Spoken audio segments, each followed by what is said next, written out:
Hello, ഇന്നത്തെ recipe നമുക്ക് ഇഫ്താറിനാണെങ്കിലും പെരുന്നാളിനാണെങ്കിലൊക്കെ serve ചെയ്യാൻ പറ്റിയ രണ്ട് അടിപൊളി പുഡിങ്ങാണ് ഇന്ന് ഷെയർ ചെയ്യുന്നത്. ചൈന ഗ്രാസ് ഒന്നും ചേർക്കാതെ നമുക്കിത് റസ്ക് വെച്ചിട്ടും അതുപോലെ ബ്രെഡ് വെച്ചിട്ടും ഒക്കെ ഉണ്ടാക്കിയെടുക്കാൻ പറ്റുന്ന രണ്ട് ക്രീമി പുഡിങ്ങാണ് കേട്ടോ ഇന്ന് റെസിപ്പി കാണിക്കുന്നത്. അപ്പോൾ നമുക്ക് നോക്കാം. ഇതിലാദ്യം ഷെയർ ചെയ്യുന്നത് റസ്ക് വെച്ചിട്ടുള്ളൊരു പുഡിങ് തന്നെയാണ്. അപ്പോൾ നോക്കാം. അപ്പോൾ ഇതിന് വേണ്ടിയിട്ട് ഒരു പാക്കറ്റ് പാൽ ഫുള്ളായിട്ട് എടുത്തിട്ടില്ല, 1.25 കപ്പ് പാലാണ് കേട്ടോ ചേർത്ത് കൊടുത്തിട്ടുള്ളത്. പിന്നെ പാകത്തിനുള്ള പഞ്ചസാര ഒരു 4 ടേബിൾ സ്പൂൺ പഞ്ചസാരയോളം ചേർത്ത് കൊടുത്തിട്ടുണ്ട്. മധുരത്തിനനുസരിച്ച് മാറ്റം വരുത്താം. ഇത് ചെറുതായിട്ട് തിളച്ച് വരുമ്പോൾ ഇതിലോട്ട് 1 teaspoon coffee powder, instant coffee പൗഡറും കൂടെ ചേർത്തിട്ട് ഇത് നന്നായിട്ടൊന്ന് തിളക്കുമ്പോൾ നമുക്ക് ഫ്ലെയിം ഓഫ് ചെയ്തിട്ട് ഇത് മാറ്റി വെക്കാം. ഇതിൽ നിന്നും നമ്മളൊരു 1/4 കപ്പ് പാല് വേറെ നമുക്ക് ഇതിൽ നിന്ന് നമ്മൾ മാറ്റി വെക്കുന്നുണ്ട്. ഞാൻ പിന്നീട് കാണിച്ചു തരാം. പിന്നെ ഞാൻ സെറ്റ് ചെയ്തെടുക്കുന്ന ഈ ഒരു പുഡിങ് ചെറിയൊരു ഒരു മീഡിയം സൈസിലുള്ള ട്രേ അല്ലാതെ വേറൊരു മോൾഡിലും കൂടെ ചെറിയൊരു മോൾഡിൽ സെറ്റ് ചെയ്തെടുക്കുന്നുണ്ട്. അപ്പോൾ അതിന് വേണ്ടിയിട്ടാണ് ഇത്രയും എടുത്തത് കേട്ടോ. നിങ്ങൾ ഒരു ട്രേ മാത്രം നിങ്ങൾക്ക് മതിയെന്നുണ്ടെങ്കിൽ, ചെറിയൊരു ട്രേ മതിയെന്നുണ്ടെങ്കിൽ 1.5 കപ്പ് എടുത്താലും മതി. അപ്പോൾ ഇതിൽ നിന്നും ഒരു 1/4 കപ്പ് വേണ്ട കേട്ടോ, അതിനേക്കാളും കുറച്ച് കുറവായിട്ട് ഞാനിപ്പോൾ ഒരു ബൗളിലോട്ട് ഇട്ട് കൊടുത്തിട്ടുണ്ട്. ഇനി ഇതിലോട്ട് നമ്മൾ ചേർത്ത് കൊടുക്കുന്ന കുക്കിംഗ് ചോക്ലേറ്റ് ആണ്. ഏകദേശം ഒരു 25-30 ഗ്രാമൊക്കെ മതിയാകും. ഇതുപോലെ ചെറിയൊരു കഷ്ണം 25 ഗ്രാം അത്രയും മതി കേട്ടോ. ചെറിയൊരു കഷ്ണം നമ്മൾ ഇതിലോട്ട് ആഡ് ചെയ്ത് കൊടുത്തിട്ടുണ്ട്. എന്നിട്ട് ചെറുതായിട്ടൊന്ന് ചൂടാക്കാം കേട്ടോ. ചെറുതായിട്ട് ചൂടാക്കുമ്പോൾ ചൂട് പാലിലോട്ട് തന്നെ ചേർത്ത് കൊടുത്താൽ ഈ ഒരു ചോക്ലേറ്റ് പെട്ടെന്ന് മെൽട്ടായിട്ട് കിട്ടും. അതുപോലെ നമ്മൾ ഇതിലോട്ട് ഇനി ഒരു ഇച്ചിരി വിപ്പിംഗ് ക്രീമും കൂടെ ചേർത്ത് കൊടുക്കുന്നുണ്ട്. ഇത് നമുക്ക് പിന്നീട് വിപ്പിംഗ് ക്രീമിലോട്ട് നമുക്ക് ഫ്ലേവർ കിട്ടാൻ വേണ്ടിയിട്ട് ഈ ഒരു ഇത് ചേർത്ത് കൊടുക്കുന്നതാണ് കേട്ടോ. ഈ ഒരു സംഭവം അതിന് വേണ്ടിയിട്ടാണ്. അപ്പോൾ കുറച്ചും കൂടെ തിക്കാണ്, ഒരുപാട് ലൂസാക്കി എടുക്കരുത്. അപ്പോൾ ഒരു ഇച്ചിരി വിപ്പിംഗ് ക്രീമും കൂടെ ചേർത്ത് കൊടുത്തിട്ട് നന്നായിട്ടൊന്ന് മിക്സ് ചെയ്തിട്ട് ചൂടാറാൻ വേണ്ടിയിട്ട് മാറ്റി വെക്കാം. അപ്പോൾ ഇത് ചൂടാറാനായിട്ട് ഫ്രിഡ്ജിലോട്ട് മാറ്റിയാലും മതി കേട്ടോ. ഇപ്പോൾ ചൂടാറിയിട്ടുണ്ട്, എന്നാലും കുറച്ചും കൂടെ നല്ലോണം ചൂടാറണം. നമ്മൾ ചൂടോടെ ഒരിക്കലും വിപ്പിംഗ് ക്രീമിലോട്ട് ചേർത്ത് കൊടുക്കരുത്. പിന്നെ അതുമാത്രമല്ല, ഇത് ചൂടാറി കഴിയുമ്പോൾ നല്ലോണം ചൂടാറുമ്പോൾ കുറച്ച് തിക്കായിട്ടും കിട്ടും നമുക്ക് ഇതിനേക്കാളും. അപ്പോൾ ഇത് മാറ്റി വെക്കാം.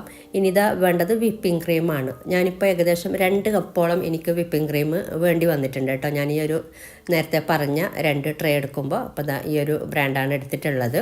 ഒരു മീഡിയം സൈസിലുള്ള ഒരു ട്രേയും ചെറിയൊരു മോൾഡും. അപ്പോൾ അതിന് വേണ്ടിയിട്ടാണ് ഈ ഒരു 2 കപ്പ് വിപ്പിംഗ് ക്രീം. നിങ്ങൾക്ക് ഒരു ട്രേ മതി എന്നുണ്ടെങ്കിൽ നേരത്തെ പറഞ്ഞപ്പോൾ ഈ ഒരു വിപ്പിംഗ് ക്രീമിൻ്റെ അളവും കുറക്കാം കേട്ടോ. ഇനി ഇതൊന്ന് ബീറ്റ് ചെയ്തെടുക്കാം. നല്ല ഫ്രീസായിട്ടുള്ള വിപ്പിംഗ് ക്രീം തന്നെ എടുക്കാം കേട്ടോ. ഫ്രീസറിൽ നിന്ന് എടുത്തിട്ട് നമ്മളൊരു 10-15 മിനിറ്റ് ഒന്ന് പുറത്ത് വെച്ചാൽ മതി. അല്ലാതെ കംപ്ലീറ്റ് അതിൻ്റെ ഐസ് പോകാൻ നിൽക്കണ്ട. നല്ല ഫ്രീസോട് കൂടെ നല്ല കോൾഡോട് കൂടിയിട്ട് വേണം നമ്മൾ വിപ്പിംഗ് ക്രീം ബീറ്റ് ചെയ്തെടുക്കാനായിട്ട്. എന്നാലേ തിക്കായിട്ട് കിട്ടുള്ളൂ കേട്ടോ. കുറച്ചൊന്ന് ഒരു 10 മിനിറ്റൊക്കെ ഒന്ന് ബീറ്റ് ചെയ്തെടുത്താൽ മതി. നമ്മൾ കേക്കിനൊക്കെ ഉണ്ടാക്കുന്ന അത്രയും തിക്ക് വേണ്ട, അതിനേക്കാളും കുറച്ച് ഒരു പൊടിക്ക് ലൂസായിട്ടാണ് കേട്ടോ ഇതിലേക്ക് വേണ്ടത്. ഇതിപ്പോൾ ഇത്രയും മതി. ഇനി ഇതിലോട്ട് നമ്മൾ ചേർത്ത് കൊടുക്കുന്നത് ഇതിപ്പോൾ കുറച്ച് തിക്കായി വന്നിട്ടുണ്ട്. നേരത്തെ നമ്മൾ മാറ്റി വെച്ച ചോക്ലേറ്റും പാലും ഒക്കെ മിക്സ് ചെയ്ത ഈ ഒരു കൂട്ടില്ലേ, ഇത് കുറച്ചൊന്ന് ചേർത്ത് കൊടുക്കാം. ഒരുപാട് അങ്ങനെ ചേർത്ത് കൊടുക്കണമെന്നില്ല, ഒരു 3-4 ടേബിൾ സ്പൂണൊക്കെ മതിയാവും. നമുക്ക് ഈ ഒരു ചോക്ലേറ്റിൻ്റെ ഫ്ലേവറും അതുപോലെ നേരത്തെ കോഫി പൗഡർ ചേർത്തിട്ടുള്ള പാലാണല്ലോ നമ്മൾ ഇതിലോട്ട് ആഡ് ചെയ്ത്, അപ്പോൾ ആ ഒരു ഫ്ലേവറൊക്കെ കിട്ടാൻ വേണ്ടിയിട്ടാണ്. ബാക്കിയുള്ള ഈ ഒരു ചോക്ലേറ്റിൻ്റെ കൂട്ട് ബാക്കി ഉണ്ടെന്നുണ്ടെങ്കിൽ നമ്മൾ നേരത്തെ മിക്സ് ചെയ്ത പാലിലോട്ട് ചേർത്തിട്ട് മിക്സ് ചെയ്തെടുത്താൽ മതി. ഇനി ഇത് ഒന്നും കൂടെ ബീറ്റ് ചെയ്തിട്ട് ജസ്റ്റ് ഒന്ന് മിക്സ് ചെയ്തിട്ട് നമുക്കിത് മാറ്റി വെക്കാം. അപ്പോൾ ഇനി നമുക്കിത് മാറ്റി വെക്കാം. ഈ ഒരു കൺസിസ്റ്റൻസി ആക്കി എടുത്തിട്ടുണ്ട്. ഇതിനേക്കാളും ഒരു പൊടിക്ക് ലൂസാണെങ്കിലും കുഴപ്പമില്ല കേട്ടോ. ഒരുപാട് അങ്ങനെ തിക്കാക്കി എടുക്കണ്ട. ഇനി നമുക്ക് വേണ്ടത്, നമ്മൾ നേരത്തെ ചോക്ലേറ്റിൻ്റെ മിക്സ് ഉണ്ടായിരുന്നല്ലോ, ഇത് കുറച്ച് ബാക്കിയുണ്ടായിന്. നേരത്തെ ഞാൻ പറഞ്ഞില്ലേ ഈ ഒരു സംഭവം കുറച്ച് ബാക്കിയുണ്ട്. അപ്പോൾ ഇത് കളയാണ്ട. ഇതിലോട്ട് നമുക്ക് നേരത്തെ തിളപ്പിച്ച് നമ്മൾ പാലുണ്ടല്ലോ, ഈ ഒരു പാല് ചേർത്തിട്ട് നന്നായിട്ടൊന്ന് മിക്സ് ചെയ്തെടുക്കാം. അപ്പോൾ നമ്മൾ നേരത്തെ തിളപ്പിച്ച പാൽ മൊത്തത്തിൽ ചേർത്ത് കൊടുത്തിട്ടുണ്ട്. അപ്പോൾ ഈ ഒരു ചോക്ലേറ്റിൻ്റെ ഫ്ലേവറും കൂടി വന്നോളും ഇതിൽ ചേർത്തിട്ട് മിക്സ് ചെയ്തെടുക്കുമ്പോൾ. അപ്പോൾ നന്നായിട്ട് മിക്സ് ചെയ്തെടുത്തിട്ടുണ്ട്. ചോക്ലേറ്റും അതുപോലെ കോഫിയും എല്ലാം കൂടി വരുമ്പോൾ ഇനി നമുക്ക് വേണ്ടത് റസ്ക്കാണ്. അപ്പോൾ റസ്ക് നമ്മൾ ഏത് ട്രേ ആണ് എടുക്കുന്നത് അതിനനുസരിച്ച് നമുക്ക് വേണം കേട്ടോ. ഏത് ബ്രാൻഡാണെങ്കിലും കുഴപ്പമില്ല. ഇനി വേണ്ടത് നമ്മൾ സെറ്റ് ചെയ്യാൻ വെക്കുന്ന ട്രേ എടുക്കുക. എന്നിട്ട് ഈ ഒരു റസ്ക് ഈ ഒരു പാൽക്കൂട്ടിൽ ഡിപ്പ് ചെയ്യുക കേട്ടോ. ഒരു 10 സെക്കൻഡൊക്കെ ഇതിൽ നന്നായിട്ട് ഡിപ്പ് ചെയ്യുക, തിരിച്ചും മറിച്ചും ഇട്ടിട്ട് അപ്പം തന്നെ എടുക്കല്ലേ. ഒരു 10 സെക്കൻഡെങ്കിലും ഈ ഒരു പാലിൽ ഡിപ്പ് ചെയ്തിട്ട് വേണം നമ്മൾ ഈ ഒരു ട്രേയിൽ ഇങ്ങനെ വെച്ച് കൊടുക്കാൻ. നമ്മൾ ഏത് ട്രേയിലാണ് സെറ്റ് ചെയ്യുന്ന ആ ഒരു ട്രേയിൽ ഇതുപോലെ ഇങ്ങനെ നിരത്തി വെക്കുക. മൊത്തത്തിൽ എന്ന് വെച്ചാൽ ഒരു ലെയർ ഇതുപോലെ ഇങ്ങനെ നിരത്തി വെച്ചാൽ മതി. അടുപ്പിച്ച് വെക്കുക. അതുപോലെ നടുക്ക് സൈഡിൽ എവിടെയെങ്കിലും ഗ്യാപ്പൊക്കെ ഉണ്ടെങ്കിൽ കട്ട് ചെയ്തിട്ടൊക്കെ വെച്ചിട്ട് ഒന്ന് ഫില്ല് ചെയ്യുക കേട്ടോ. ഈ ഒരു രീതിയിലാണ് നമ്മൾ ഈ ഒരു ട്രേയിൽ ഇതിലിങ്ങനെ സെറ്റ് ചെയ്യുന്നത്. ഇനി വേറൊരു ഞാൻ നേരത്തെ പറഞ്ഞില്ലേ വേറെ ചെറിയൊരു മോൾഡിലും കൂടെ ഞാൻ സെറ്റ് ചെയ്തെടുക്കുന്നുണ്ട് എന്നുള്ളത്, അതിലും ഞാൻ ഇതുപോലെ തന്നെ ഡിപ്പ് ചെയ്തിട്ട് സെറ്റ് ചെയ്തെടുക്കുന്നുണ്ട്. അപ്പോൾ അതാ ഒരു ലെയർ ഇതുപോലെ വെച്ച് കൊടുത്തിട്ടുണ്ട്. ഇനി ഈ ഒരു മിക്സ് ഒരു ടീസ്പൂണ് വേണ്ട കേട്ടോ. ഒരു റസ്കിൻ്റെ മുകളിലോട്ട് നമ്മൾ ഇതുപോലെ ഇങ്ങനെ ഒന്ന് ഓരോ റസ്കിൻ്റെ മുകളിലും ഒഴിച്ചു കൊടുക്കുക. 1/2 ടീസ്പൂൺ അല്ലെങ്കിൽ ഒരു ടീസ്പൂൺ നിറച്ചൊന്നും ഒഴിച്ചു കൊടുക്കണമെന്നില്ല. ഓരോ റസ്കിൻ്റെ മുകളിലായിട്ട് ഇതുപോലെ ഇങ്ങനെ ഇട്ട് കൊടുത്താൽ മതി. ഇനി നമ്മൾ ഇതിൻ്റെ മുകളിലോട്ട് കൊടുക്കുന്നത് വിപ്പിംഗ് ക്രീമാണ്. ഇനി നമ്മൾ നെക്സ്റ്റ് ലെയർ ഈ ഒരു വിപ്പിംഗ് ക്രീം ഇട്ട് കൊടുക്കുക കേട്ടോ. നല്ല കുറച്ച് കട്ടിക്ക് തന്നെ ഇട്ട് കൊടുക്കുക. നമ്മളിപ്പോൾ ഒരു 1.5 കപ്പ് വിപ്പിംഗ് ക്രീമാണ് എടുക്കുന്നതെങ്കിൽ അതിൻ്റെ നേരെ പകുതിയും ഇതിലോട്ട് ഒരു 1/4 കപ്പിൻ്റെ വിപ്പിംഗ് ക്രീമൊക്കെ നമ്മൾ ഇതിലോട്ട് ഈ ഒരു ലെയറിലോട്ട് ഇട്ട് കൊടുക്കണം കേട്ടോ. 1 ഇഞ്ച് തിക്നെസ്സിൻ്റെ കുറച്ച് കൂടുതലായിട്ട് തന്നെ നമുക്ക് അല്ലെങ്കിൽ കഴിക്കാൻ റസ്കിൻ്റെ ഫ്ലേവർ തന്നെ ആയിരിക്കും കൂടുതൽ കിട്ടുന്നത്. അപ്പോൾ അതിന് വേണ്ടിയിട്ട് വിപ്പിംഗ് ക്രീം കുറച്ച് അധികം തന്നെ ഇട്ട് കൊടുക്കണം. 1 ഇഞ്ച് തിക്നെസ്സോടെയെങ്കിലും നമ്മൾ ഇതിൻ്റെ മുകളിലോട്ട് ഇട്ട് കൊടുത്തിട്ട് ഒന്ന് ലെവലാക്കി കൊടുത്താൽ മതി. അപ്പോൾ അത് എല്ലാ ഭാഗത്തും ഒരേ ലെവലാക്കിയിട്ട് ഇട്ട് കൊടുക്കാൻ നോക്കാം വിപ്പിംഗ് ക്രീം. ഇനി നമ്മൾ വീണ്ടും ഈ ഒരു റസ്ക് ഈ ഒരു പാൽക്കൂട്ടിൽ നേരത്തെ പറഞ്ഞ പോലെ ഒരു 10 സെക്കൻഡൊക്കെ ഇതിൽ ഡിപ്പ് ചെയ്യുക.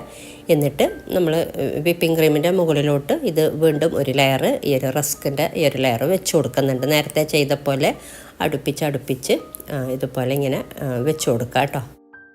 ഇനി ഇതിലോട്ട് വീണ്ടും 1 ടീസ്പൂണിൻ്റെ അടുത്ത് പാൽ ഈ ഒരു റസ്കിൻ്റെ മുകളിലോട്ട് ഇട്ട് കൊടുക്കുന്നുണ്ട്. നേരത്തെ ചെയ്ത പോലെ വിപ്പിംഗ് ക്രീമിലോട്ടൊന്നും ആവാത്ത രീതിയിൽ റസ്കിൻ്റെ മുകളിലോട്ടായിട്ട് മാത്രം ഇട്ട് കൊടുത്താൽ മതി. അപ്പോൾ റസ്കൊക്കെ ഇങ്ങനെ കുതിർന്ന് വരുമ്പോൾ നമ്മളിത് കട്ട് ചെയ്തെടുക്കുമ്പോൾ നമുക്ക് റസ്ക് ഉണ്ടെന്നൊന്നും തോന്നില്ല കേട്ടോ. വിപ്പിംഗ് ക്രീമും റസ്ക്കും എല്ലാം കൂടി വരുമ്പോൾ റസ്ക് കുതിർന്നാൽ വിപ്പിംഗ് ക്രീമിൽ ഈ ഒരു പാൽക്കൂട്ടിലൊക്കെ കുതിർന്ന് വരുമ്പോഴുള്ള ഒരു ടേസ്റ്റ് ഉണ്ടല്ലോ, പറഞ്ഞൊരു ഫ്ലേവറാണ്. നല്ല ടേസ്റ്റ് ഉണ്ട്. എന്തായാലും നിങ്ങൾ ഉണ്ടാക്കി നോക്കാം. അപ്പോൾ നിങ്ങൾക്ക് അറിയാം കേട്ടോ. നമ്മൾ വിചാരിക്കും റസ്കൊക്കെ ഉണ്ടാവുമ്പോൾ ടേസ്റ്റ് ഉണ്ടാവും എന്നുള്ളത്. നമുക്കധികം ഇതിന് വേണ്ടിയിട്ട് മെയിനായിട്ട് വേണ്ട വിപ്പിംഗ് ക്രീം മാത്രമാണ്. ബാക്കിയൊക്കെ നമ്മുടെ കയ്യിലുള്ള സംഭവം തന്നെയാണ്. ഇനിതാ വീണ്ടും വിപ്പിംഗ് ക്രീം ഇട്ട് കൊടുക്കുക. പിന്നെ ഈ ഒരു വിപ്പിംഗ് ക്രീമിൽ നല്ല മധുരമുള്ള വിപ്പിംഗ് ക്രീമാണ്. അപ്പോൾ അതുകൊണ്ട് ഞാൻ പഞ്ചസാര ഇതിലോട്ട് ആഡ് ചെയ്ത് കൊടുത്തിട്ടില്ല. മധുരം ഇല്ലാത്ത വിപ്പിംഗ് ക്രീം ആണെന്നുണ്ടെങ്കിൽ പഞ്ചസാര പൊടിച്ചത് ബീറ്റ് ചെയ്യുമ്പോൾ ആഡ് ചെയ്ത് കൊടുത്താൽ മതി. അപ്പോൾ ഇതാ വീണ്ടും നമ്മൾ വിപ്പിംഗ് ക്രീം ഇത്രയും ഇട്ട് കൊടുത്തിട്ടുണ്ട്. നേരെ ഒരേ തിക്നെസ്സോടെയാണ് 2 ലെയറും ഇട്ട് കൊടുത്തിട്ടുള്ളത്. ഈ ട്രേ ഫുള്ളായിട്ടുണ്ട്, എന്നാലും കുഴപ്പമില്ല. ഇനി ഇഷ്ടമുള്ള രീതിയിൽ നമുക്ക് ഡെക്കറേറ്റ് ചെയ്യാം കേട്ടോ. ഞാനിപ്പോൾ ചോക്ലേറ്റ് മെൽറ്റ് ചെയ്തത് ജസ്റ്റ് ഇതുപോലെ ഒന്ന് ഡെക്കറേറ്റ് ചെയ്തെടുക്കുന്നുണ്ട്. ഇഷ്ടമുള്ള രീതിയിൽ ഡെക്കറേറ്റ് ചെയ്യാം. കുക്കിംഗ് ചോക്ലേറ്റാണ് ഞാൻ യൂസ് ചെയ്തത്. ഡബിൾ ബോയിൽ ചെയ്തിട്ടോ അല്ലെങ്കിൽ ഓവനിൽ വെച്ചിട്ടോ മെൽറ്റ് ചെയ്തെടുത്താൽ മതി. നേരത്തെ നമ്മൾ പാലിലോട്ട് ചേർത്തതും കുക്കിംഗ് ചോക്ലേറ്റ് തന്നെയാണ്. നിങ്ങൾക്ക് കാഡ്ബറീസോ എന്ത് ചോക്ലേറ്റ് വേണമെങ്കിലും എടുക്കാം കേട്ടോ. അപ്പോൾ ഇതുപോലെ ഇഷ്ടമുള്ള രീതിയിൽ ഡെക്കറേറ്റ് ചെയ്തെടുത്താൽ മതി. അപ്പോൾ അതാ ഞാനിപ്പോൾ ഈ ഒരു രീതിയിൽ ജസ്റ്റ് ഒന്ന് ഡെക്കറേറ്റ് ചെയ്തെടുത്തിട്ടുണ്ട്. ഇനി നമ്മളിതൊരു 3 മണിക്കൂർ എന്തായാലും വെക്കണം കേട്ടോ ഫ്രിഡ്ജിൽ. ഫ്രീസറിലല്ല, ഫ്രിഡ്ജിൽ താഴത്തെ തട്ടിൽ വെച്ചാൽ മതി. 3 മണിക്കൂറൊക്കെ കഴിഞ്ഞിട്ടാണ് നമ്മളിത് സെർവ് ചെയ്യുന്നത്, ഇതൊന്ന് സെറ്റാവാൻ വേണ്ടിയിട്ട്. അപ്പോൾ അതാ ഈ ഒരു മോൾഡിലും കൂടെ സെറ്റ് ചെയ്തെടുത്തിട്ടുണ്ട്. ഇത്രയാണ് കേട്ടോ ഉണ്ടാക്കിയെടുത്തിട്ടുള്ളത്. ഇതിപ്പോൾ ഒരു 4 മണിക്കൂറോളം ഫ്രിഡ്ജിൽ വെച്ചിട്ടുണ്ടായിന്. 4 മണിക്കൂർ 5 മണിക്കൂറൊക്കെ വെക്കുന്നതുകൊണ്ട് നല്ലത് തന്നെയാണ്. നമ്മൾ ഇതൊന്ന് നന്നായിട്ട് സെറ്റായി കിട്ടാൻ വേണ്ടിയിട്ട് റസ്കൊക്കെ കുതിർന്ന് നമുക്ക് കട്ട് ചെയ്യുമ്പോൾ നല്ല പെർഫെക്റ്റ് ആയിട്ട് കട്ട് ചെയ്യാനൊക്കെ പറ്റും. ഇതൊരു 4 മണിക്കൂറൊക്കെ ഞാൻ വെച്ചിട്ടുണ്ടായിന്. എന്നിട്ട് ഇത് ഇഷ്ടമുള്ള രീതിയിൽ കട്ട് ചെയ്തിട്ട് സെർവ് ചെയ്യാം. അപ്പോൾ അതാ നല്ല അടിപൊളിയായിട്ടുള്ള പുഡിങ്ങാണ്. നല്ല ടേസ്റ്റ് ഉണ്ട് കഴിക്കാനായിട്ട്. ഉണ്ടാക്കി നോക്കിയിട്ടില്ല എന്നുണ്ടെങ്കിൽ എന്തായാലും ഒരിക്കലെങ്കിലും ഉണ്ടാക്കി നോക്കാം കേട്ടോ. ഉറപ്പായിട്ട് ഇഷ്ടമാവും. ഈ വരുന്ന പെരുന്നാളിന് ഇൻഷാ അല്ലാഹ് ഇതുപോലെ ഒന്ന് ഉണ്ടാക്കി കൊടുത്തു നോക്കും. എന്തായാലും എല്ലാവർക്കും ഇഷ്ടമാവും കേട്ടോ. അതുപോലെ പാർട്ടികളിലാണെങ്കിലും നമുക്ക് എപ്പോഴാണെങ്കിലും നമുക്ക് ഉണ്ടാക്കാൻ പറ്റിയ നല്ല അടിപൊളി പുഡിങ്ങാണ്. അപ്പോൾ വീഡിയോ ഇഷ്ടമായാൽ ലൈക്ക് ചെയ്യാനും നിങ്ങളുടെ അഭിപ്രായങ്ങളൊക്കെ കമൻറ്റ് ചെയ്യാനും മറ്റുള്ളവരിലേക്ക് ഷെയർ ചെയ്യാനൊന്നും മറക്കരുത്. ഇനി ഉണ്ടാക്കിയെടുക്കുന്നത് ഒരു തുർക്കിഷ് ഫ്ലേവറിലുള്ള പുഡിങ്ങാണ്, ഒരു മിൽക്ക് കേക്കാണ്. നല്ല ടേസ്റ്റ് ഉണ്ട് ഇത് കഴിക്കാനായിട്ട്. ഇതിന് മെയിനായിട്ട് വേണ്ടത് കേക്കാണ്. പിന്നെ ബ്രെഡ് വെച്ചിട്ടും ചെയ്യാം കേട്ടോ. സെയിം കേക്കിന് പകരം നല്ല സോഫ്റ്റ് ആയിട്ടുള്ള ബ്രെഡ് വെച്ചിട്ടും ചെയ്യാം. കേക്ക് നിങ്ങൾക്ക് വേണമെങ്കിൽ റെഡിമെയ്ഡ് ആയിട്ടുള്ള കേക്ക് യൂസ് ചെയ്യാം കേട്ടോ. ടീ കേക്കോ വനില കേക്കോ അല്ലെങ്കിൽ ബ്രെഡ് വെച്ചിട്ടും ചെയ്യാം. ഞാനിപ്പോൾ കേക്ക് ഉണ്ടാക്കി എടുക്കുന്നുണ്ട്. അപ്പോൾ ഇതുപോലത്തെ ഒരു ട്രേ റെഡിയാക്കി വെച്ചിട്ടുണ്ട്. 1 കിലോ അളവിലാണ് കേക്ക് ഉണ്ടാക്കി എടുക്കുന്നത്. ഇനി വേണ്ടത് കേക്കിലേക്ക് പാൽ വേണം. 1/2 കപ്പ് പാലും 50 ഗ്രാം ബട്ടറും കൂടെ എടുത്തിട്ടുണ്ട്. അപ്പോൾ ഇതൊന്ന് നമുക്ക് ചൂടാക്കാൻ വെക്കണം, ബട്ടർ ഒന്ന് മെൽട്ടായിട്ട് വരാൻ വേണ്ടിയിട്ട്. പിന്നെ വേണ്ടത് 1 കപ്പ് മൈദയാണ് എടുത്തിട്ടുള്ളത്. ഇതിലോട്ട് 1 ടീസ്പൂൺ ബേക്കിംഗ് പൗഡർ ചേർത്ത് കൊടുക്കുന്നുണ്ട്. പിന്നെ നിങ്ങൾ അൺസോൾട്ടഡ് ബട്ടറാണ് എടുക്കുന്നതെങ്കിൽ ഒരു നുള്ളു ഉപ്പ് ഇതിൻ്റെ കൂടെ ചേർത്ത് കൊടുത്താൽ മതി. എന്നിട്ട് ഇതെല്ലാം കൂടെ നന്നായിട്ടൊന്ന് മിക്സ് ചെയ്തെടുക്കുക. ബ്രെഡ് വെച്ചിട്ടും അതുപോലെ റെഡിമെയ്ഡ് കേക്ക് വെച്ചിട്ടൊക്കെ ചെയ്യുന്നതിനേക്കാളൊക്കെ നമ്മളിതുപോലെ കേക്ക് ഉണ്ടാക്കി ചെയ്യുമ്പോഴാണ് ടേസ്റ്റ് കൂടുതൽ, നല്ല സോഫ്റ്റായിട്ട് കിട്ടുന്നുണ്ട്. അപ്പോൾ ഇത് നന്നായിട്ട് മിക്സ് ചെയ്തെടുത്തിട്ടുണ്ട്. ഇനി നമുക്ക് വേണ്ടത് പഞ്ചസാരയാണ്. 1 കപ്പ് പഞ്ചസാര എടുത്തിട്ടുണ്ട്. ഇത് ജസ്റ്റ് ഒന്ന് ക്രഷ് ചെയ്തെടുക്കുക, ഫൈൻ പൗഡറാക്കി എടുക്കണ്ട, ഒന്ന് ക്രഷ് ചെയ്തെടുത്താൽ മതി. നമുക്ക് മുട്ട ബീറ്റ് ചെയ്യുമ്പോൾ ഒന്നും കൂടെ എളുപ്പത്തിന് വേണ്ടിയിട്ടാണ്. ഇതിപ്പോൾ ക്രഷ് ചെയ്തെടുത്തിട്ടുണ്ട്. അപ്പോൾ ഇത് നമുക്ക് മാറ്റി വെക്കാം. ഇനി വേണ്ടത് ഒരു ബൗളിലോട്ട് ചെറിയ 4 മുട്ടയാണ് ചേർത്ത് കൊടുക്കുന്നത്. വലിയ മുട്ടയാണെങ്കിൽ 3 എണ്ണം മതി. പ്രത്യേകം ശ്രദ്ധിക്കാട്ടോ, നമ്മൾ ബൗൾ എടുക്കുമ്പോൾ നല്ല ഡ്രൈ ആയിട്ടുള്ള ബൗൾ എടുക്കാൻ നോക്കുക. എന്നിട്ട് ആദ്യം ഇത് ഒന്നും ചേർക്കാതെ തന്നെ ഇതുപോലെ ഒന്ന് ബീറ്റ് ചെയ്തെടുക്കുക. ഒരു 1-2 മിനിറ്റൊക്കെ ഇതുപോലെ ബീറ്റ് ചെയ്തെടുത്തിട്ട് പിന്നെ നമ്മൾ ഇതിലോട്ട് എടുത്ത് വെച്ചിട്ടുള്ള പഞ്ചസാര കുറേശ്ശെ ചേർത്തിട്ട് ബീറ്റ് ചെയ്തെടുക്കുകയാണ് ചെയ്യുന്നത്. പിന്നെ ഒരു കാര്യം ശ്രദ്ധിക്കേണ്ടത്, നേരത്തെ പറഞ്ഞില്ലേ, ഈ ഒരു ബൗൾ നല്ല ഡ്രൈ ആയിട്ട് വേണം എടുക്കാനായിട്ടെന്ന്, വെള്ളത്തോടെ എടുക്കരുതെന്ന്. അതുപോലെ ഈ ഒരു എഗ് ബീറ്ററിൻ്റെ ബ്ലേഡും കൂടെ ഡ്രൈ ആക്കിയിട്ട് വേണം എടുക്കാനായിട്ട്. ഇതും വെള്ളത്തോടെ എടുക്കരുത് കേട്ടോ. അങ്ങനെ വരുമ്പോൾ നമുക്ക് അത്ര ഫ്ലഫി ആയിട്ട് കിട്ടില്ല. ആ ഒരു കാര്യം ശ്രദ്ധിച്ചാൽ മതി. പിന്നെ ഇതുപോലെ ഒന്ന് ചരിച്ച് പിടിച്ചിട്ടൊക്കെ ബീറ്റ് ചെയ്തെടുത്താൽ മതി. കുഴിയുള്ള പാത്രമാണെങ്കിൽ ഒന്നും കൂടെ നല്ലത്. മുട്ട നല്ല ഫ്ലഫി ആയിട്ട് നമുക്കിതുപോലെ ബീറ്റ് ചെയ്തെടുക്കാൻ പറ്റിയെങ്കിൽ നമുക്ക് കേക്കും നല്ല സോഫ്റ്റായിട്ട് കിട്ടുന്നുണ്ട്. ഇനി ഇതിലോട്ട് പഞ്ചസാര, നേരത്തെ ക്രഷ് ചെയ്ത് വെച്ച പഞ്ചസാര കുറേശ്ശെ ചേർത്തിട്ട് ഒരു 3 സ്പൂണോ 4 സ്പൂണോ ചേർത്തിട്ടൊക്കെ ബീറ്റ് ചെയ്തെടുത്താൽ മതി. ഇതുപോലെ കുറേശ്ശെ ചേർത്തിട്ട് ബീറ്റ് ചെയ്തെടുക്കുക. മൊത്തത്തിലൊരു 10 മിനിറ്റൊക്കെ ബീറ്റ് ചെയ്തെടുത്താൽ മതി. അപ്പോൾ ഈ ഒരു അളവിൽ നേരത്തെ കാണിച്ച ട്രേ ഉണ്ടല്ലോ, അതിൽ നമുക്ക് ഫുള്ളായിട്ട് സെറ്റ് ചെയ്തെടുക്കാം മിൽക്ക് കേക്ക്. ഞാനിപ്പോൾ അത് കേക്ക് നേരെ പകുതിയാക്കിയിട്ട് 2 ട്രേ വെച്ചിട്ടാണ് കേട്ടോ ഉണ്ടാക്കിയെടുക്കുന്നത്. വലിയ ട്രേ ആണെങ്കിൽ 1 ട്രേ വെച്ചിട്ട് തന്നെ ചെയ്യാം, ചെറുതാണെങ്കിൽ 2 ട്രേ വെച്ചിട്ട്. നിങ്ങൾക്ക് ഇത്ര വേണ്ടാന്നുണ്ടെങ്കിൽ 1 ട്രേ മാത്രം മതി, ചെറിയൊരു ട്രേ മതി എന്നുണ്ടെങ്കിൽ കേക്ക് ഈ ഒരു ഇൻഗ്രീഡിയൻസ് കേക്ക് ഉണ്ടാക്കിയെടുക്കുമ്പോൾ ഇൻഗ്രീഡിയൻസൊക്കെ നേരെ പകുതിയാക്കിയാൽ മതി. പിന്നെ ബേക്ക് ചെയ്യുമ്പോൾ അതിനനുസരിച്ചുള്ള പാത്രം വെച്ചിട്ട് ബേക്ക് ചെയ്തെടുക്കാം കേട്ടോ. അപ്പോൾ ഇതുപോലെ നമുക്കിനി മുട്ട മൊത്തത്തിൽ ബീറ്റ് ചെയ്തെടുക്കാം. അപ്പോൾ മുട്ട മൊത്തത്തിൽ ബീറ്റ് ചെയ്തെടുത്തിട്ടുണ്ട്, പഞ്ചസാരയും കൂടെ ചേർത്തിട്ട്. ഇനി ഇതിലോട്ട് നമ്മൾ എടുത്ത് വെച്ച മൈദ കുറേശ്ശെ ചേർത്തിട്ട് മിക്സ് ചെയ്തെടുക്കുക. മൈദ കുറേശ്ശെ ചേർത്ത് കൊടുക്കുക. നമ്മൾ നേരത്തെ ചൂടാക്കി വെച്ചിട്ടുള്ള ബട്ടറും കൂടെ ചേർത്ത് ചൂടാക്കി വെച്ച പാലുണ്ടല്ലോ, ഈ ഒരു പാലും കൂടെ കുറച്ച് ചേർത്ത് കൊടുക്കുക. എന്നിട്ട് ഒരു സ്പാച്ചുല വെച്ചിട്ട് മിക്സ് ചെയ്തെടുക്കുക കേട്ടോ. ഇതുപോലെ കുറേശ്ശെ ചേർത്തിട്ട് രണ്ടും കൂടെ കുറേശ്ശെ ചേർത്തിട്ട് ഒന്ന് സാവധാനം ഒന്ന് മിക്സ് ചെയ്തെടുത്താൽ മതി. ഈ ഒരു സ്റ്റെപ്പ് എഗ് ബീറ്ററിൽ ചെയ്യുന്നതിനേക്കാളും ഇതുപോലെ സ്പാച്ചുല വെച്ചിട്ട് സാവധാനം മിക്സ് ചെയ്തെടുക്കുന്നതാണ് നല്ലത്. പിന്നെ ഒരു ഇച്ചിരി വനില എസൻസും കൂടെ ചേർത്ത് കൊടുക്കുക. അതുപോലെ നേരത്തെ പറഞ്ഞ പോലെ മൊത്തത്തിൽ മൈദയും പാലും കുറേശ്ശെ ചേർത്തിട്ട് മിക്സ് ചെയ്തെടുത്താൽ മതി. ഈ ഒരു സമയത്ത് നമ്മൾ ഓവനിലാണ് ബേക്ക് ചെയ്തെടുക്കുന്നതെങ്കിൽ, ഞാൻ OTG ഓവനിലാണ് ചെയ്യുന്നത് ബേക്ക് ചെയ്യുന്നത്. അപ്പോൾ OTG ഓവന് ഒരു 10 മിനിറ്റോളം പ്രീ ഹീറ്റ് ആക്കാൻ വേണ്ടിയിട്ട് വെക്കാം. അതുപോലെ ഗ്യാസ് അടുപ്പിലും ചെയ്യാം കേട്ടോ. ഗ്യാസ് അടുപ്പിൽ ചെയ്യുന്നുണ്ടെങ്കിൽ നമ്മൾ എടുക്കുന്ന ട്രേ ഉണ്ടല്ലോ, ബേക്കിംഗ് ടിന്ന്, അത് പിടിക്കുന്ന വലിയൊരു പാത്രം തന്നെ വെക്കണം. എന്നിട്ട് ഒരു 10 മിനിറ്റൊക്കെ മീഡിയം ഫ്ലെയിമിൽ വെച്ചിട്ട് നന്നായിട്ട് ചൂടാക്കാൻ വേണ്ടിയിട്ട് വെക്കണം. ഈ ഒരു സമയത്തൊക്കെ ചൂടാക്കാനായിട്ട് ഇട്ട് വെക്കുക. ഇതിപ്പോൾ നന്നായിട്ട് മിക്സ് ചെയ്തെടുത്തിട്ടുണ്ട്. അപ്പോൾ ഈ ഒരു ട്രേയിലോട്ട് ഒഴിച്ചു കൊടുക്കുന്നുണ്ട്. ബട്ടർ പേപ്പറൊക്കെ ഇട്ട് ബട്ടറൊക്കെ പുരട്ടി വെച്ചിട്ടുണ്ട്. നിങ്ങൾക്ക് ഇത്രയും വലിയ ട്രേ വേണ്ട, ഞാനിപ്പോൾ ഇത് കേക്ക് ലെയർ ചെയ്യുന്നില്ല, മൊത്തത്തിൽ കേക്ക് ഇട്ട് കൊടുക്കുകയാണ് ചെയ്യുന്നത്. നമ്മൾ ചെറിയ ടിന്നൊക്കെ എടുക്കുമ്പോൾ നല്ലോണം ഹൈറ്റിൽ വരും കേക്ക്. അപ്പോൾ അങ്ങനെ വരുമ്പോൾ ലെങ്ത്ത് കൂടുമ്പോൾ ലെയർ ചെയ്യണമല്ലോ. അപ്പോൾ വേണമെങ്കിൽ അങ്ങനെ ലെയർ ചെയ്തിട്ട് വെക്കാം. ഞാനിപ്പോൾ ഇത് മൊത്തത്തിൽ ഇട്ട് കൊടുക്കാനാണ് ഇതുപോലെ ട്രേ എടുത്തത്. ഇനി നമുക്കിത് ഇതുപോലെ ഒന്ന് ടാപ്പ് ചെയ്ത് കൊടുത്തിട്ട് ഓവനിൽ വെച്ചിട്ട് ബേക്ക് ചെയ്തെടുക്കാം. അപ്പോൾ ഇത് 160 അല്ലെങ്കിൽ 170 ബേക്ക് ചെയ്തെടുക്കാം. മൊത്തത്തിലൊരു 40-45 മിനിറ്റൊക്കെ സമയം എടുക്കുന്നുണ്ട് ബേക്കായി കിട്ടാൻ വേണ്ടിയിട്ട്. ഇതിപ്പോൾ ബേക്കായി കിട്ടിയിട്ടുണ്ട്. ചൂടാറാൻ വേണ്ടിയിട്ട് മാറ്റി വെക്കാം. നല്ല സോഫ്റ്റായിട്ട് തന്നെ വന്നിട്ടുണ്ട് കേക്ക്. ഇനി ഇതിലേക്കുള്ള ബാക്കി കാര്യങ്ങൾ നോക്കാം. ഇനി ഇതിലോട്ട് മെയിനായിട്ട് വേണ്ടത് പാലാണ്. അപ്പോൾ മിൽക്ക് കേക്കല്ലേ, അപ്പോൾ പാല് മെയിനായിട്ട് വേണം. ഇതിലോട്ട് 2.5 കപ്പോളം പാലെടുത്തിട്ടുണ്ട്. ഇതിലോട്ട് 1/2 ടിന്ന് മിൽക്ക് മെയ്ഡ് ചേർത്തിട്ട് നന്നായിട്ടൊന്ന് മിക്സ് ചെയ്തെടുക്കുക. തിളപ്പിച്ച പാലാണ്, സാധാ പശുവിൻ പാല്. ഇനി ഇത് വീണ്ടും തിളപ്പിക്കുന്നില്ല, അപ്പോൾ അതിന് വേണ്ടിയിട്ട് ആദ്യം തന്നെ തിളപ്പിച്ച പാലെടുക്കുകയാണെങ്കിൽ ഒന്നും കൂടെ നല്ലത്. അപ്പോൾ പാലും മിൽക്ക് മെയ്ഡും ചേർത്തിട്ട് നന്നായിട്ടൊന്ന് മിക്സ് ചെയ്തെടുത്താൽ മതി. പഞ്ചസാര ഇനി ചേർക്കുന്നില്ല, മിൽക്ക് മെയ്ഡ് തന്നെ മതിയാകും. വേണമെങ്കിൽ മാത്രം 1-2 സ്പൂണൊക്കെ ചേർത്താൽ മതി. ഞാനിപ്പോൾ ഇതിലോട്ട് പഞ്ചസാര ഇനി ചേർക്കുന്നില്ല. ഒരു ഫ്ലേവറിന് വേണ്ടിയിട്ട് ഒരു ഇച്ചിരി വനില എസൻസ് ചേർത്ത് കൊടുക്കുന്നുണ്ട്. ഒരു ടീസ്പൂണൊക്കെ മതിയാകും. എന്നിട്ട് നന്നായിട്ട് മിക്സ് ചെയ്തിട്ട് നമുക്കിത് മാറ്റി വെക്കാം.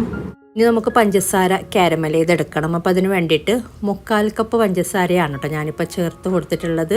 1 കപ്പ് തന്നെ എടുക്കുക, അപ്പോൾ പാകത്തിനായിക്കോളും. എനിക്ക് കുറച്ച് കുറവായ പോലെ തോന്നിയിട്ടുണ്ടായിരുന്നു. അപ്പോൾ അതുകൊണ്ട് 1 കപ്പ് എടുത്താൽ നമ്മളെടുത്ത ആ ഒരു കേക്ക് വെച്ചിട്ട് മൊത്തത്തിൽ ചെയ്തെടുക്കുന്നുണ്ടെങ്കിൽ 1 കപ്പ് പഞ്ചസാര എടുക്കുക.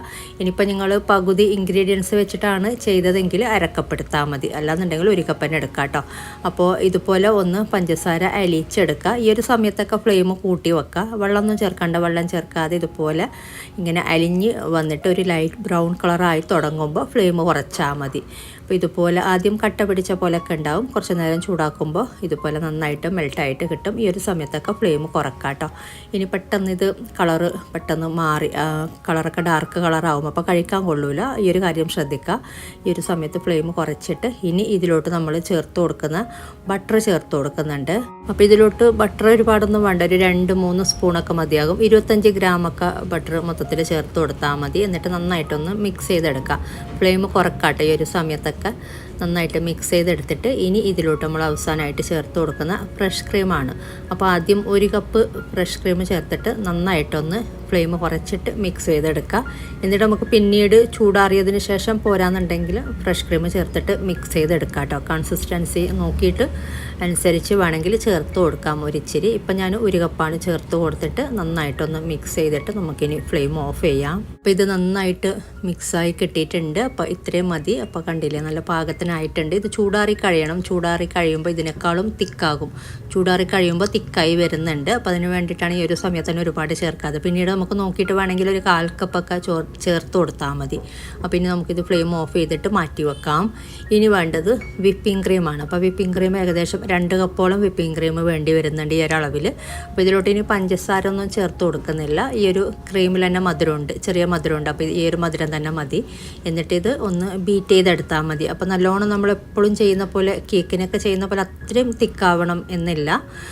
എന്നാലും ചെറുതായിട്ട് തിക്കായി കിട്ടുകയും വേണം കേട്ടോ. നമ്മളിങ്ങനെ കേക്കിലോട്ട് ഇട്ട് കൊടുക്കുമ്പോൾ ഒലിച്ചു പോകരുതല്ലോ. അപ്പോൾ കറക്റ്റ് പാകത്തിന് നമുക്കൊന്ന് നിരത്തി കൊടുക്കാൻ പറ്റണം. അപ്പോൾ ചെറുതായിട്ടൊന്ന് തിക്കാക്കി എടുത്താൽ മതി.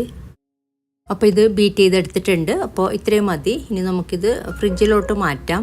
ഇനി നമ്മൾ ബാക്കിയുള്ള കാര്യങ്ങളൊക്കെ ചെയ്യുന്നവരെ ഇത് ഫ്രിഡ്ജിലോട്ട് മാറ്റി വെക്കാം. അപ്പോൾ ഈ ഒരു തിക്നെസ്സോടെ ചെയ്തെടുത്താൽ മതി. ഇനി നമുക്ക് ഇത് ഫ്രിഡ്ജിലോട്ട് മാറ്റിയിട്ട് ഇനി വേണ്ടത് നമുക്ക് കേക്ക് സെറ്റ് ചെയ്യാം കേട്ടോ. കേക്ക് ഇപ്പോൾ നല്ലോണം ചൂടാറിയിട്ടുണ്ട്. ചൂടാറി കഴിഞ്ഞിട്ട് ഇതുപോലെ സൈഡൊക്കെ ഒന്ന് ഇളക്കി കൊടുത്തിട്ട്, അപ്പോൾ ഇതിൽ നമ്മൾ ബാക്കിൽ ഇതിൻ്റെ അടിയിൽ ബട്ടർ പേപ്പറൊക്കെ വെച്ചിട്ടുണ്ടല്ലോ, അതൊക്കെ മാറ്റിയിട്ട് ഇതിന് ലെയർ ചെയ്തെടുക്കാനൊന്നുമില്ല, നല്ല തിന്നായിട്ട് തന്നെയാണ് ഉണ്ടാക്കിയെടുത്തിട്ടുള്ളത്. അപ്പോൾ വലിയ ട്രേ വെച്ചിട്ട് 12 ഇഞ്ചിൻ്റെ ട്രേ വെച്ചിട്ടാണ് ഞാൻ 1 കിലോ കേക്ക് ഉണ്ടാക്കിയെടുത്തിട്ടുള്ളത്. അപ്പോൾ നമുക്ക് കറക്റ്റ് പാകത്തിനുള്ള തിക്നെസ്സോടെ നമുക്ക് ഈ ഒരു മിൽക്ക് കേക്ക് ചെയ്യാനായിട്ട് ഇത്രയും ഈ ഒരു തിക്ക് കറക്റ്റാണ്. ഇനി ഇത് ഞാനൊന്ന് കട്ട് ചെയ്തെടുക്കുന്നുണ്ട്. അപ്പോൾ ഈ ഒരു ട്രേയിലാണ് കേട്ടോ ഞാൻ സെറ്റ് ചെയ്തെടുക്കുന്നത്. പിന്നെ വേറൊരു ട്രേയിലും കൂടെ സെറ്റ് ചെയ്തെടുക്കുന്നുണ്ട്. അപ്പോൾ അതിനനുസരിച്ച് കേക്ക് കട്ട് ചെയ്തെടുത്താൽ മതി പാകത്തിന്. അപ്പോൾ കറക്റ്റ് നേരെ പകുതി ആക്കി എടുക്കുമ്പോൾ തന്നെ എനിക്ക് 2 ട്രേയിലോട്ടും പാകത്തിനാകുന്നുണ്ട്. നമ്മൾ എടുക്കുന്ന ട്രേ മനസ്സിലാക്കിയിട്ട് കട്ട് ചെയ്തിട്ട് മൊത്തത്തിൽ ഇട്ട് കൊടുക്കാം കേട്ടോ. ഇനി ഇത് വീണ്ടും കട്ട് ചെയ്യാനോ ലെയർ ചെയ്തെടുക്കാനൊന്നുമില്ല, മൊത്തത്തിൽ ഇട്ട് കൊടുക്കുകയാണ് ചെയ്യുന്നത്. അപ്പോൾ ഇതുപോലെ ട്രേയിലോട്ട് വെച്ച് കൊടുത്തിട്ടുണ്ട്. ഇനി നമ്മൾ ഇതിലോട്ട് ഓരോ കാര്യങ്ങളും ചേർത്ത് കൊടുക്കാം. ഇനി നമ്മൾ കേക്കിലോട്ട് ഒരു സ്ക്യൂർ വെച്ചിട്ടോ അല്ലെങ്കിൽ ഒരു ഫോർക്ക് വെച്ചിട്ടോ ഇതുപോലെ ഒന്ന് കുത്തി കൊടുക്കാം. നമ്മൾ ഇതിൻ്റെ മുകളിലോട്ട് പാൽ ഒഴിച്ചു കൊടുക്കുന്നുണ്ട്. അപ്പോൾ അതിന് വേണ്ടിയിട്ട് അകത്തോട്ടൊക്കെ പാൽ പിടിക്കാൻ വേണ്ടിയിട്ട് നമ്മൾ ഇതുപോലെ ഒന്ന് കുത്തി കൊടുക്കുക എല്ലാ ഭാഗത്തും. അപ്പോൾ നല്ല സോഫ്റ്റ് ആയിട്ടുള്ള കേക്കാണ് കേട്ടോ ഈ ഒരു കേക്ക്. നല്ല വനില ഫ്ലേവറിലുള്ള നല്ല ടേസ്റ്റ് ഉണ്ട് ഈ ഒരു കേക്ക് വെച്ചിട്ട്. നമുക്ക് നോർമൽ കേക്കൊക്കെ ഞാൻ ചെയ്യാറുള്ള ഐസിങ്ങൊക്കെ വെച്ച് ചെയ്യുന്നുണ്ടെങ്കിലൊക്കെ ഈ ഒരു കേക്ക് തന്നെയാണ് പണ്ടേ ചെയ്യാറുള്ളത്. ഇനി ഇതിൻ്റെ മുകളിലോട്ട് നമ്മൾ നേരത്തെ പാലും അതുപോലെ മിൽക്ക് മെയ്ഡും ചേർത്ത് മിക്സ് ചെയ്ത് വെച്ച സംഭവം ഉണ്ടല്ലോ, നേരെ പകുതി ഇതിലോട്ട് ഒഴിച്ചു കൊടുക്കുക. 2 ട്രേയിൽ സെറ്റ് ചെയ്തെടുക്കുന്നുണ്ടെന്ന് പറഞ്ഞല്ലോ. അപ്പോൾ നേരെ പകുതി ഈ ഒരു ട്രേയിലോട്ട് മൊത്തത്തിലിങ്ങനെ പകുതിയോളം പാല് ഇതുപോലെ ഇങ്ങനെ എല്ലായിടത്തേക്കും ഒഴിച്ചു കൊടുക്കുകയാണ് കേട്ടോ ചെയ്യുന്നത്. അപ്പോൾ പകുതി പാലോളം ഇതിലോട്ട് ചേർത്ത് കൊടുത്തിട്ടുണ്ട്. ഇനി ഇതിൻ്റെ മുകളിലോട്ട് നമ്മൾ എടുത്ത് വെച്ച ബീറ്റ് ചെയ്ത് വെച്ചിട്ടുള്ള വിപ്പിംഗ് ക്രീം പകുതിയോളം ഇതിൻ്റെ മുകളിലോട്ട് ഇട്ട് കൊടുക്കുക. അപ്പോൾ 2 ട്രേ വെച്ച് ചെയ്യുന്നതുകൊണ്ട് എല്ലാം പകുതിയാണ് ഞാൻ ഇതിലോട്ട് ചേർത്ത് കൊടുക്കുന്നുള്ളത്.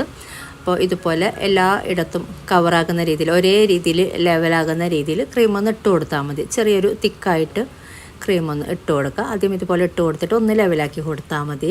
അപ്പോൾ ഇതൊന്ന് ലെവലാക്കി എടുത്തിട്ട് നമ്മളിനി ഫ്രിഡ്ജിലോട്ട് മാറ്റുന്നുണ്ട്. 1 മണിക്കൂറൊക്കെ ഫ്രിഡ്ജിൽ വെച്ചതിന് ശേഷമാണ് ഇനി ഇതിലോട്ട് ഒരു ലെയറും കൂടെ ഒഴിച്ചു കൊടുക്കുന്നത്. അപ്പോൾ ഈ ഒരു ക്രീമൊക്കെ ഒന്ന് സെറ്റായിട്ട് കിട്ടണം. അപ്പോൾ അതിന് വേണ്ടിയിട്ട് നമുക്ക് 1 മണിക്കൂറോളം ഫ്രിഡ്ജിൽ വെക്കാം. ഫ്രീസറിലാണെങ്കിൽ അരമണിക്കൂർ വെച്ചാലും മതി. ഫ്രീസറിൽ കുറേ നേരം വെക്കരുത്, അരമണിക്കൂർ വെക്കുക. താഴെ വെക്കുന്നുണ്ടെങ്കിൽ 1 മണിക്കൂറൊക്കെ വെക്കാം കേട്ടോ. അപ്പോൾ ഇത് ലെവലാക്കി എടുത്തിട്ടുണ്ട്. ഇനി ഇത് ഫ്രിഡ്ജിലോട്ട് മാറ്റാം 1 മണിക്കൂറോളം. ഇതിപ്പോൾ നന്നായിട്ട് സെറ്റായി വന്നിട്ടുണ്ട്. ഇനി നമ്മളുണ്ടാക്കി വെച്ച ഈ ഒരു കാരമൽ സോസ്, ഇപ്പോൾ ഇത് നല്ല പാകത്തിൻ്റെ തിക്കായി വന്നിട്ടുണ്ട്. കറക്റ്റ് പരുവത്തിലാണ് കേട്ടോ ഇപ്പോൾ ഉള്ളത്. എന്നിട്ട് ഇതിൻ്റെ മുകളിലോട്ട് ഇതുപോലെ ഇങ്ങനെ ഒഴിച്ചു കൊടുക്കാം. ഈ ഒരു കാരമൽ സോസ് കൂടുതൽ ഇഷ്ടമാണെന്നുണ്ടെങ്കിൽ കുറച്ചും കൂടെ കൂടുതൽ ഇട്ട് കൊടുക്കാം കേട്ടോ. ഞാനിപ്പോൾ അങ്ങനെ ഒരുപാടൊന്നും ഇട്ട് കൊടുക്കുന്നില്ല. പിന്നെ നേരത്തെ പറഞ്ഞ പോലെ നിങ്ങൾ 1 കപ്പ് പഞ്ചസാര വെച്ചിട്ട് ചെയ്യാം കേട്ടോ. അപ്പോൾ നല്ല പാകത്തിന് വേണമെങ്കിൽ 2 ട്രേയിലോട്ടും പാകത്തിനായിക്കോളും. ഞാൻ 3/4 കപ്പ് വെച്ചിട്ടാണ് പഞ്ചസാര ചെയ്തിട്ടുണ്ടായിരുന്നത്. അപ്പോൾ ഇതുപോലെ സാവധാനമാക്കി കൊടുത്താൽ മതി, നമ്മളിങ്ങനെ ഒഴിച്ചു കൊടുത്തിട്ട്. അല്ലാന്നുണ്ടെങ്കിൽ കുറച്ചും കൂടെ എല്ലായിടത്തും കവറാകുന്ന രീതിയിൽ തന്നെ ഒഴിച്ചു കൊടുത്താൽ മതി കേട്ടോ. ഒന്നും കൂടെ ഈസി ആവും. ഇനി ഇതിൻ്റെ മുകളിലോട്ട് നമുക്ക് ഇഷ്ടമുള്ള രീതിയിൽ ക്രീം വെച്ചിട്ടാണ് ഡെക്കറേറ്റ് ചെയ്ത് എടുക്കുന്നത്. നിങ്ങൾക്ക് ഇഷ്ടമുള്ള രീതിയിൽ നല്ല ഭംഗിയിലൊക്കെ ഡെക്കറേറ്റ് ചെയ്ത് എടുക്കാം കേട്ടോ. ഇനി ഇത് വേണമെങ്കിൽ ഒരു 15-20 മിനിറ്റൊക്കെ ഫ്രിഡ്ജിൽ വെക്കാം. അല്ലാന്നുണ്ടെങ്കിൽ ഇപ്പോൾ തന്നെ സെർവ് ചെയ്യാം കേട്ടോ. അപ്പോൾ നല്ല അടിപൊളിയായിട്ടുള്ളൊരു തുർക്കിഷ് മിൽക്ക് കേക്കാണ്. നല്ല ടേസ്റ്റ് ഉണ്ട് കഴിക്കാനായിട്ട്, നല്ല സോഫ്റ്റാണ് സംഭവം. എനിക്കിത് കട്ട് ചെയ്ത് കാണിക്കാൻ വിട്ടുപോയി. വീട്ടിൽ വിരുന്നുകാർ വരുന്ന സമയത്ത് ഉണ്ടാക്കിയതായിരുന്നു കേട്ടോ. അപ്പോൾ അതുകൊണ്ട് തന്നെ ആ ഒരു തിരക്കിൽ കട്ട് ചെയ്ത് കാണിക്കാൻ വിട്ടുപോയി. നല്ല ടേസ്റ്റാണ്. എന്താ പറയുക, എന്തായാലും ഉണ്ടാക്കി നോക്കുക ധൈര്യത്തോടെ, എന്തായാലും ഇഷ്ടപ്പെടും. അതുപോലെ വീഡിയോ ഇഷ്ടമാവുകയാണെങ്കിൽ മറ്റുള്ളവരിലേക്ക് ഷെയർ ചെയ്യാനും നിങ്ങളുടെ അഭിപ്രായങ്ങളൊക്കെ അറിയിക്കാനും മറക്കരുത്. ഇനി ഇതുപോലെ നല്ല റെസിപ്പിയുമായിട്ട് മറ്റൊരു വീഡിയോയിൽ കാണാം. Thank you.